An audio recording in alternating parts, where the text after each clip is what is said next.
بسم الله الرحمن الرحيم وصلى الله تعالى على سيدنا ومولانا محمد وعلى اله وصحبه وسلم تسليما هذا مطلب شفائي في التوسل الى الله تعالى بالمصطفى صلى الله عليه وسلم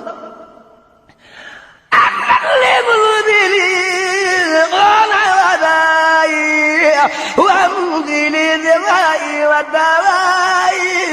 حمد لي بغري لا العداء وامضي للدماء والدواء. waaw asalaamaaleykum sëñ Modou nañ def baax jàmm mu lay delloo ziar waaw karité ak café xam nga karité moom ni nga ko xamee dañ koy jëriñoo ñu bëri di ko diwoo waaye ñu bëri dañ koy booleeg lu ñuy lekk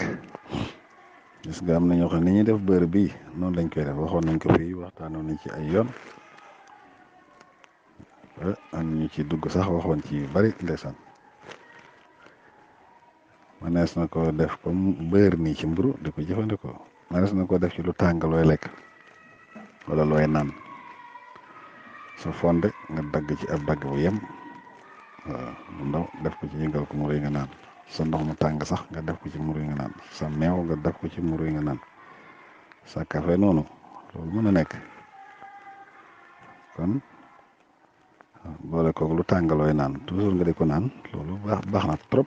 ndax am na njëriñ yu bari surtout ci wàllu jafe-jafe biir yi lu ci bare bari mag ñi daan nañ ko ci faj nga gis tawat yu bari yu daan laal biir nii karité boobu la ñuy digal borom mu boole koog lu may lekk di ko ruyal ci lu may lekk di ko lekk